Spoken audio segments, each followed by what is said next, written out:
आज मैं एक्सप्लेन करने वाला हूँ एक्शन थ्रिलर से भरपूर मूवी मार्को, जो अभी सिनेमा घरों में चल ही रही है। मूवी की शुरुआत होती है एक फैक्ट्री में चल रहे इलीगल फाइट से, जहाँ दो दोस्त विक्रम और वसीम मैच देखने हुए आए होते हैं। विक्रम जन्म से अंधा होता है। विक्रम अपने आसपास के लोगों को उनकी बॉडी के स्मेल से सूंघ के पहचान लेता है। विक्रम और वसीम ने इस मैच में पैसे भी लगाए होते हैं, जिसमें विक्टर का प्लेयर मैच जीत जाता है और वसीम का प्लेयर हार जाता है। मैच खत्म होने के बाद दोनों वहाँ से घर जाने लगते हैं। तभी वसीम को उसके बड़े भाई अकबर का कॉल आता है। अकबर वसीम को अपने साथ ड्रग्स का धंधा करने के लिए मना रहा होता है, लेकिन वसीम उसे मना कर देता है। और यही बात वो अपने दोस्त विक्टर को भी बताता है कि अकबर भाई मुझे ड्रग्स का धंधा करने के लिए कह रहे थे, लेकिन मैंने मना कर दिया। तभी विक्टर अचानक एक डिफेंडर कार से टकराता है और सीन अगले दिन शिफ्ट होता है, जहाँ हमें पता चलता है कि कल रात को वसीम का किसी ने खून कर दिया। और विक्टर जो भी कल रात हुआ था वो सब पुलिस वालों को बता रहा होता है। विक्टर कहता है कि अचानक वसीम ने बात करना बंद कर दिया। तब मैं पीछे मुड़कर वसीम की ओर जाने लगा। तभी मैं एक लाश से टकराया, जिसे छूकर मुझे पता चला कि यह लाश वसीम की है। मैं थोड़ा और आगे बढ़ा तो मुझे एक आदमी मिला जिसने सूट बूट पहन रखा था। उसी ने वसीम का खून किया था। वो आदमी अकेला नहीं था, उसके साथ कई और लोग भी थे। उसके जो चलने की आवाज़ थी ना, मैं उसे कभी नहीं भूल सकता। मैं उस आदमी की स्मेल और उसे छू करके पहचान जाऊंगा। पुलिस वालों को विक्टर की बात पे यकीन हो जाता है। इसके बाद इंस्पेक्टर वसीम के भाई अकबर के पास जाता है पूछताछ करने के लिए। अकबर बताता है कि वसीम का गलत लोगों के साथ उठना बैठना था। वो इलीगल बैटिंग भी करता था और ऑनलाइन जुआ भी खेलता था। ना जाने उसने कितनों से उधार ले रखा था। इसके बाद सीन शिफ्ट होता है वसीम की मैयत पे, जहाँ विक्टर भी आया होता है। तभी विक्टर को कातिल के कदमों की आवाज़ सुनाई देती है और वो कातिल सीधा अकबर के गले लग जाता है। दोस्तों, इसका नाम रसल है। विक्टर को रसल की स्मेल से पता चल जाता है कि इसी ने वसीम का खून किया है। जिसके बाद विक्टर वहां से निकलने लगता है। विक्टर को अचानक निकलता देख रसल को उस पर शक हो जाता है। विक्टर बाहर आकर सीधा अपनी गर्लफ्रेंड को फ़ोन करता है। वो कहता है कि मुझे तुमसे कुछ ज़रूरी बात करनी है। मैं वसीम के घर के बाहर खड़ा हूँ, मुझसे जल्दी आकर मिलो। तभी रसल के गुंडे विक्टर को अगवा कर लेते हैं और उसे टोनी नाम की केमिकल फैक्ट्री में ले आते हैं, जहाँ रसल भी मौजूद था। रसल विक्टर को बताता है कि मैं और अकबर दोनों ड्रग्स के धंधे में पार्टनर हैं और वसीम हमारे बिजनेस में टांग अड़ा रहा था, इसलिए मैंने अकबर के कहने पर वसीम को मार दिया। मैंने तुझे उस रात अंधा समझकर जाने दिया, मगर तूने तो मुझे बिना देखे ही पहचान लिया। अब तेरा जिंदा रहना मेरे लिए खतरे से खाली नहीं है। इसके बाद रसल अपने एक आदमी को वीडियो रिकॉर्डिंग करने के लिए कहता है और विक्टर को उठा के एक बड़े से एसिड के टब में फेंक देता है, जहाँ देखते ही देखते विक्टर की बॉडी उस एसिड में गल जाती है। इसके बाद सीन शिफ्ट होता है रसल के डैड टोनी की तरफ। टोनी भी एक बहुत ही खतरनाक गैंगस्टर है और वो गोल्ड और ड्रग्स का बिजनेस करता है। टोनी रसल को ज़्यादा खून खराबा करने से मना करता है। टोनी रसल से कहता है कि अपने भाई साइरस के नक्शे कदमों पे मत चलो, तुम्हें अगर कोई भी प्रॉब्लम होती है तो मुझसे कहो। इसके बाद टोनी रसल के खास आदमी देव से कहता है, मैंने तुम्हें रसल के साथ इसलिए रखा है ताकि कभी यह रास्ता भूल जाए तो तुम इसे सही रास्ता दिखा सको। दोबारा ऐसी गलती होनी नहीं चाहिए। इधर पुलिस वालों को विक्टर की बॉडी एक नदी किनारे से मिल जाती है और पुलिस वाले बॉडी को फॉरेंसिक टीम के हवाले कर देती है। फॉरेंसिक टीम पुलिस वालों को बताती है कि विक्टिम को हाइड्रोफ्लोरिक एसिड से जलाया गया है, इसीलिए इसकी हालत इतनी बुरी हो गई है। दूसरी तरफ ईशा विक्टर की मिसिंग रिपोर्ट लिखाने पुलिस स्टेशन आई होती है। ईशा पुलिस वालों को विक्टर की सारी जानकारी देती है। ईशा कहती है विक्टर देख नहीं सकता है और उसने मुझे आखिरी बार अकबर के घर से कॉल किया था, उसके बाद से विक्टर मिसिंग है। इसके बाद पुलिस वालों को समझते देर नहीं लगता कि ये जो बॉडी मिली है ये विक्टर की ही बॉडी है। इसके बाद पुलिस कमिश्नर सभी पुलिस वालों से कहते हैं कि विक्टर और वसीम का केस एक दूसरे से जुड़ा हुआ है, क्योंकि जिसने भी विक्टर को मारा है वो ज़्यादा दिन तक जिंदा नहीं रह पाएगा। विक्टर के दो और भाई हैं, जॉर्ज और मार्को। कहने के तो ये गोल्ड का बिजनेस करते हैं, लेकिन ये बहुत ही खतरनाक गैंगस्टर हैं। जॉर्ज उनका बड़ा भाई है जो कि बिजनेस संभालता है और मार्को उनका सौतेला भाई है। जॉर्ज की फैमिली पे कभी भी कोई प्रॉब्लम आती है तो मार्को सबसे आगे खड़ा होता है और विक्टर के कातिल को सबसे ज़्यादा डर मार्को का ही होगा, क्योंकि मार्को अपने भाई के मौत का बदला जरूर लेगा। इसके बाद सीन शिफ्ट होता है जॉर्ज की तरफ, जो अपने भाई विक्टर की मौत से बहुत दुखी होता है। जॉर्ज की एक बहन भी होती है नैन्सी, जो अपने भाई विक्टर की मौत से दुखी होती है। नैन्सी मार्को को सौतेला भाई होने की वजह से पसंद नहीं करती थी, लेकिन घर के बच्चे मार्को को बहुत पसंद करते थे। मार्को उन बच्चों के लिए सुपर हीरो के जैसा है। इसी के साथ सीन थोड़ा फ्लैशबैक में जाता है, जहां जॉनी नाम का एक आदमी जॉर्ज को फ़ोन करके कहता है कि मैंने तुम्हारे भाई को अगवा कर लिया है। अगर तुम उसे जिंदा देखना चाहते हो तो मुझे 4 किलो सोना भिजवा दो, नहीं तो मैं तुम्हारे भाई को काट कर कुत्तों को खिला दूंगा। जिसके बाद जॉर्ज विक्टर को घर में ढूंढने लगता है और विक्टर जॉर्ज को बाहर म्यूजिक सुनता हुआ दिखाई पड़ता है, यानी कि उन लोगों ने विक्टर की जगह मार्को को अगवा कर लिया है। जिसके बाद जॉर्ज रिलैक्स होकर के अपनी वाइफ से कहता है, एक कुत्ते ने डेविल को अगवा कर लिया है, अब वो अपने किए का नतीजा खुद भुगतेंगे। जिसके बाद मार्को जोनी और उसके आदमियों की जमकर पिटाई करता है और उनको पीट पीट कर जान से मार डालता है। और इस तरह से सभी को पता चलता है कि अगर किसी ने मार्को की फैमिली को नुकसान पहुंचाया तो मार्को उन सबको बहुत ही बुरी मौत देगा। अब सीन प्रेजेंट में आता है, जहां जॉर्ज अपने सभी आदमियों से कहता है कि मार्को तक विक्टर की मौत की खबर नहीं पहुंचनी चाहिए, क्योंकि मार्को विक्टर को अपनी जान से ज़्यादा चाहता था। अगर उसे पता चल गया कि किसी ने विक्टर को इतनी बुरी तरह से मारा है तो मार्को उसके पूरे खानदान को मिटा देगा। जॉर्ज नहीं चाहता था कि मार्को वापस आकर वही खून खराबा फिर से शुरू कर दे, लेकिन दोस्तों मार्को को विक्टर की मौत का पता चल जाता है और वो विक्टर के फ्यूनरल वाले दिन पहुंच जाता है। मार्को चर्च में आके कहता है, जिसने भी मेरे भाई को मारा है मैं उन सबको मिटा दूंगा, उन्हीं के खून से उन्हें नहला दूंगा, मैं जलती आग में जला करके उन सबको रेत में दफना दूंगा मैं। मार्को की बात सुनकर के वहाँ बैठे सभी लोग डर जाते हैं। दरअसल यहाँ पे टोनी रसल और बाकी लोग भी आए होते हैं, क्योंकि ये लोग जॉर्ज के साथ मिलकर ही गोल्ड का बिजनेस करते थे। चर्च से बाहर निकल के जॉर्ज मार्को से कहता है कि चर्च में खड़े होकर तुम खून खराबे की बात कैसे कर सकते हो। भूलो मत, विक्टर तुम्हारा सगा भाई नहीं था, तो उसका बदला लेने की जिम्मेदारी तुम्हारी नहीं है। जिसके बाद जॉर्ज मार्को को प्यार से समझाता है कि मेरे रास्तों पे मत चलो, तुम नफरत के रास्ते पे सिर्फ बर्बादी ही मिलती है। इस परिवार को तुम्हारी जरूरत है मार्को, विक्टर का बदला लेने की जिम्मेदारी मुझ पे छोड़ दो। जिसके बाद जॉर्ज सभी गैंग मेंबर्स के साथ मीटिंग में बैठा होता है। उन्हीं में से एक मेंबर कहता है, एक अंधे लड़के को मारने वाला बहुत ही क्रूर होगा, उन्हें तो नर्क में भी जगह नहीं मिलेगी। आप यकीन मानिए हम में से यह काम कोई नहीं कर सकता है। जिसके बाद जॉर्ज कहता है, मुझे किसी की हेल्प नहीं चाहिए, मैं उन कातिलों को खुद ही ढूंढ लूंगा और उनके किए की सजा उनको दूंगा। तब टोनी जॉर्ज को अपने बेटे रसल से मिलवाता है और कहता है, आज से मेरा सारा काम मेरा बेटा रसल ही संभालेगा और साथ ही विक्टर के कातिलों का पता भी मेरा बेटा लगा लेगा। तभी वहाँ पे मार्को आता है और कहता है, कोई भी मेरे काम में इंटरफेयर नहीं करेगा, विक्टर के कातिलों को तो मैं मौत से भी बदतर सजा दूंगा और जिसने भी ऐतराज जताया उसकी खोपड़ी में गोली उतार दूंगा। मार्को की बातें सुनकर उन सभी की हवा टाइट हो जाती है। जिसके बाद टोनी रसल से अकेले में कहता है कि तुम्हें विक्टर को नहीं मारना चाहिए था, अब ये लड़ाई बहुत ही आगे तक जाएगी, तुम लोग मार्को को जॉर्ज की तरह सीधा मत समझो। मार्को अपने भाई का बदला लेने के लिए किसी भी हद तक जा सकता है। अब मार्को सबसे पहले मिलता है उस पुलिस ऑफिसर से और पूछता है, मेरे भाई के साथ क्या हुआ था। जिसके बाद ऑफिसर को जो भी पता था वो सारी बातें मार्को को बता देता है। जिसके बाद मार्को उस ऑफिसर से पूछता है, ये हाइड्रोफ्लोरिक एसिड मिलेगा कहाँ। इधर टोनी और रसल आते हैं अकबर के पास और कहते हैं, हमारे सिंडिकेट में तू ही एक कमजोर इंसान है, अगर तूने मार्को को कुछ भी बताया तो हम तेरी पूरी फैमिली को खत्म कर देंगे। टोनी के जाने के बाद मार्को वहाँ पे आता है और अकबर से पूछताछ करता है, तो अकबर यही कहता है कि विक्टर मैयत वाले दिन आया तो था, लेकिन उस दिन के बाद मैंने उसे कभी नहीं देखा। मार्को कहता है कि मैं उम्मीद करता हूँ कि तुम मुझसे झूठ नहीं कह रहे हो, नहीं तो इसका अंजाम बहुत ही बुरा होगा। इसके बाद मार्को जेम्स के अड्डे पे जाता है जहाँ विक्टर और वसीम बैटिंग करने आते थे। पहले तो मार्को जेम्स और उसके आदमियों को बहुत बुरी तरह से मारता है, उसके बाद अपने भाई के कातिल के बारे में पूछता है। जिसके बाद जेम्स मार्को से कहता है कि तुम्हारे भाई को मारने वाला कोई बाहरी गैंग है। जेम्स ये सब रसल के कहने पे मार्को से कह रहा था।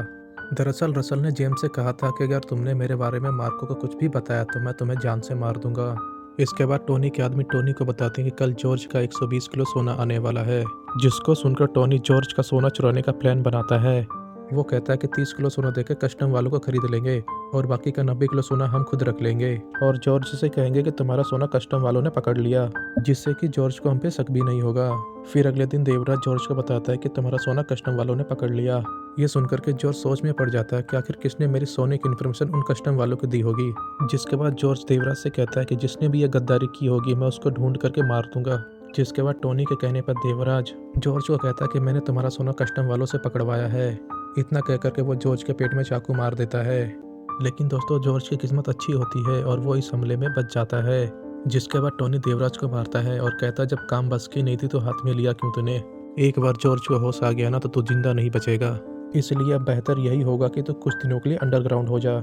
इसके बाद हम मार्को को देखते हैं जहाँ उसकी गर्लफ्रेंड मारिया आके उससे कहती है, तुम मुझे कभी भी टाइम नहीं देते हो, मुझे नहीं लगता कि हम दोनों एक दूसरे के लिए बने हैं। इतना कहकर मारिया अपनी वेडिंग रिंग मार्को को देख करके वहाँ से चली जाती है और मार्को उसे देखता ही रह जाता है। दूसरी तरफ राज नाम का यूट्यूबर उस पुलिस ऑफिसर से मिलता है और उसे एक वीडियो दिखाता है जिसमें रसल वसीम का खून करते हुए दिखाई देता है। राज कहता है, ये वीडियो मेरे कार में लगे हिडन कैमरा से रिकॉर्ड हुई है। जिसके बाद वो ऑफिसर उस वीडियो को कमिश्नर के हवाले कर देता है, जिससे कि वो इस वीडियो की मदद से रसल पे कार्रवाई कर सके। लेकिन दोस्तों वो कमिश्नर भी रसल का ही आदमी होता है और वो उस वीडियो को कचरे के डब्बे में फेंक देता है। साथ ही उस यूट्यूबर राज की जानकारी भी रसल को दे देता है, जिसके बाद रसल सबसे पहले उस ऑफिसर को मारता है और उसके बाद उस यूट्यूबर राज को भी मार देता है। लेकिन दोस्तों उस ऑफिसर को पहले ही शक था कि इस केस में मेरी भी जान जा सकती है, इसीलिए उसने एक पेन ड्राइव जॉर्ज के फैमिली डॉक्टर सेबेस्टियन को दे दी थी और कहा था जॉर्ज के होश आने पर यह पेन ड्राइव उनको दिखा देना। डॉक्टर वैसा ही करता है और जॉर्ज उस वीडियो को देखने के बाद मार्को को कॉल लगाता है और कहता है हमारे विक्टर को मारने वाला कोई और नहीं बल्कि टोनी का बेटा रसल ही है। पहले उसने वसीम को मारा, जिसके बाद विक्टर ने उसे पहचान लिया तो उसने विक्टर को भी मार दिया। लेकिन दोस्तों जॉर्ज को पता नहीं होता कि मार्को इस वक्त रसल और उसके आदमियों के साथ ही है और रसल ने उनकी सारी बातें सुन ली है। इससे पहले कि मार्को कुछ कर पाता, रसल के आदमी मार्को को ही मार पीट कर अपना बंदी बना लेते हैं। जिसके बाद रसल सामने आता है और मार्को के कंधे पर एक चाकू से वार करता है और कहता है तुझे भी तेरे अंधे भाई के पास पहुंचा दूं क्या। उसके बाद रसल एक चैंसो लेकर मार्को को मारने आता है, लेकिन मार्को उससे बिल्कुल भी नहीं डरता। मार्को को डराने के लिए रसल उसके खास आदमी अनवर का हाथ उसकी आंखों के सामने काट देता है। अनवर का खून मार्को के चेहरे पे जाकर गिरता है। उसके बाद रसल अपने आदमियों को मार्को को जान से मारने के लिए कहकर वहां से जाने लगता है। उसके बाद मार्को वहां पर मौत का खेल शुरू कर देता है। मार्को का हाथ बंधा होने के बाद भी मार्को रसल के आदमियों को बहुत ही बुरी तरीके से मार रहा होता है। रसल मार्को को इस तरह लड़ता देख वहीं रुक जाता है और अपने आदमियों के साथ मार्को पे हमला कर देता है। इतने सारे आदमियों को आता देख मार्को एक चाकू रसल के आदमी के मुंह में घुसेड़ देता है और उसी से अपनी रस्सियां खोलता है और उन्हीं के हथियार से उनको मारने लगता है और रसल को भी मार मार के अधमरा कर देता है। जिसके बाद वहाँ बारिश शुरू हो जाती है तो मार्को अपने साथी अनवर को कार में बिठाता है और बारिश रुकने के बाद चैंसो लेकर के रसल के आदमियों को काटने लगता है। वो रसल को मारने वाला ही होता है कि रसल बताता है कि विक्टर की गर्लफ्रेंड मेरे कब्जे में है और वो तुम्हारे भाई के बच्चे की माँ बनने वाली है। जिसको सुनकर ना चाहते हुए भी मार्को को रसल को जिंदा छोड़ना पड़ता है। मार्को सीधा अपने बड़े भाई जॉर्ज के पास आकर सारी बात बताता है। साथ ही वो टोनी की शर्त भी बताता है कि ईशा और उसके बच्चे के बदले में टोनी को जॉर्ज की पूरी संपत्ति चाहिए। जॉर्ज की बहन तो पैसे देने के लिए मना कर देती है, लेकिन जॉर्ज अपनी सारी संपत्ति टोनी को देने के लिए मान जाता है। इसी बीच मार्को रसल के खास आदमी देव को पकड़ लेता है और उसे एक कंटेनर में बंद कर देता है। साथ ही उसे एक कीपैड वाला फोन देता है और कहता है तुम्हारे पास बस 1 घंटा है, मुझे ईशा का पता चाहिए, नहीं तो तुम 1 घंटे में मारे जाओगे। देव मार्को को ईशा का पता बता देता है, जिसके बाद मार्को देव को बॉम्ब से उड़ा देता है। मार्को देव के बताए हुए पते पर जाता है जहाँ रसल के बहुत सारे आदमी मौजूद होते हैं। मार्को अकेला ही उन सब पे टूट पड़ता है और उन सब की लाशें बिछा देने के बाद मार्को छत पे आता है, लेकिन यहाँ ईशा नहीं होती बल्कि कोई और ही लड़की होती है। रसल को पता था कि मार्को यहाँ जरूर आएगा, इसीलिए वो ईशा को लेकर के कहीं और चला गया। इसके बाद मार्को टोनी के अड्डे पे जाता है। टोनी मार्को को अपने अड्डे पे देख के चौंक जाता है और अनवर को गलत तरीके से छूता है, जिसको देखकर मार्को टोनी का हाथ ही काट देता है। इसके बाद मार्को रसल के पास जाता है डील करने के लिए। रसल को लगता है कि मार्को ब्रीफकेस में प्रॉपर्टी के पेपर लेकर आया है, लेकिन जब वो ब्रीफकेस खोलता है तो देख करके चौंक जाता है क्योंकि उसके अंदर उसके डैड टोनी का कटा हुआ हाथ था। इसके बाद मार्को अपनी डिमांड रखता है। वो कहता है कि ईशा को सही सलामत मेरे हवाले कर दो, तब जाकर तुम्हारे डैड का लोकेशन मैं तुम्हें बताऊंगा। मैं तो हाथ काट कर सीधा तुम्हारे पास ही आया हूँ। अगर वक्त रहते हुए तुम अपने डैड को डॉक्टर के पास नहीं ले गए तो समझो कि तुम्हारा बाप तो गया। इसके बाद रसल ईशा को मार्को के हवाले कर देता है। ईशा को लेकर के मार्को सीधा अपने घर जाता है। दूसरी तरफ रसल भी अपने डैड टोनी को बचाने के लिए वहां पहुंच जाता है। रसल जैसे ही गेट खोलता है तो टोनी इशारे से गेट को खोलने से मना कर देता है। रसल देखता है कि मार्को उसके डैड को एक ट्रैप में फंसा के चला गया है। जैसे ही वो गेट खोलेगा तो एक तेजाब से भरा हुआ जार उसके डैड के सर पे गिर जाएगा। रसल बहुत ही सावधानी से उस एसिड के जार को हटाता है, लेकिन इसी बीच एक बॉम्ब एक्टिवेट हो जाता है। अब रसल को ना चाहते हुए भी अपने डैड को अकेला छोड़ करके वहां से जाना पड़ता है। रसल जैसे ही बाहर निकलता है तो वहां एक जोरदार धमाका होता है जिसमें उसके डैड टोनी की मौत हो जाती है। इधर जॉर्ज मार्को से कह रहा होता है कि चाहे कुछ भी हो जाए हमें ईशा और उसके बच्चे की हिफाजत करनी होगी। इसके बाद हम देख पाते हैं कि जॉर्ज ने अकबर को भी जान से मार दिया होता है। उधर रसल अपने बड़े भाई साइरस के पास जाता है। दोस्तों साइरस एक बेरहम बूचड़ होता है, यानी कि कसाई। वो जानवरों के साथ साथ इंसानों को भी काट डालता है। रसल साइरस को टोनी की मौत की खबर बताता है, जिसको सुनकर साइरस कहता है कि जिसने भी मेरे डैड को मारा है मैं उसके पूरे खानदान के टुकड़े टुकड़े कर दूंगा। इधर ईशा का लेबर पेन भी शुरू हो जाता है तो जॉर्ज की वाइफ कहती है कि ईशा को अभी हॉस्पिटल ले जाना पड़ेगा। तो जॉर्ज कहता है मैंने फ़ोन करके डॉक्टर को यहीं बुला लिया है, इस वक्त हमारा घर से बाहर निकलना सेफ नहीं है। जल्द ही एक डॉक्टर की छोटी सी टीम जॉर्ज के घर पे आ जाती है और ईशा की डिलीवरी कराने में लग जाते हैं। जिसके बाद रसल के लोग जॉर्ज के घर को चारों तरफ से घेर लेते हैं। जॉर्ज सबसे कहता है कि तुम सब छुप जाओ, मैं अकेला ही उनका सामना करूंगा, चाहे जो भी हो जाए तुम लोग बाहर मत आना। सारे लोग छिप जाते हैं और मार्को ईशा की डिलीवरी रूम के बाहर चेयर लगाकर बैठ जाता है ईशा और उसके बच्चे की हिफाजत करने के लिए। साइरस इनके मेन गेट को बॉम्ब से उड़ा देता है, जिसके बाद ये सभी लोग घर के अंदर घुस जाते हैं। जॉर्ज एक चाकू से साइरस पे हमला करता है, मगर साइरस जॉर्ज का हाथ पकड़ लेता है और फिर उसी चाकू को जॉर्ज के पैर में घुसा देता है। अनवर को भी रसल के लोग गोली मार देते हैं। दूसरी तरफ मार्को उनके गन से उन्हीं लोगों को शूट करने लगता है। उधर रसल मार्को के जीजा को गोलियों से छलनी कर देता है और एक बच्चे को गैस सिलेंडर से कुचल के मार देता है। काफ़ी देर लड़ाई के बाद साइरस भी मार्को को बुरी तरह से घायल कर देता है और इतना घायल करता है कि मार्को अपनी जगह से हिल भी नहीं पाता। इसके बाद साइरस और रसल मौत का खेल शुरू कर देते हैं। वो किसी भी बच्चे पे रहम नहीं करते हैं। वो किसी के गले में रस्सी लटका कर मार देता है तो किसी का सर पटक पटक के मार देता है। फिर वो मार्को के पास आकर कहता कि मैं तुझे बड़ी आसानी से मार देता, लेकिन तुझे मैं इस दर्द का एहसास कराना चाहता था। तभी ईशा की चिल्लाने की आवाज़ सुनाई देती है तो साइरस वहाँ जाकर सबसे पहले डॉक्टरों को मारता है। फिर ईशा के पेट पे वो जोर से धक्का देता है, जिससे कि उसका बच्चा बाहर आ जाता है। उसके बाद साइरस ईशा को भी मार देता है। इसके बाद साइरस मार्को की गर्लफ्रेंड को भी जान से मार देता है और मार्को से कहता है कि मैं इस बच्चे को भी इसके बाप की तरह एसिड में डालकर जलाकर मार दूंगा। साइरस के जाने के बाद मार्को हिम्मत जुटाता है और अपने जख्मों को सी करके एक बार फिर से लड़ाई के लिए तैयार हो जाता है।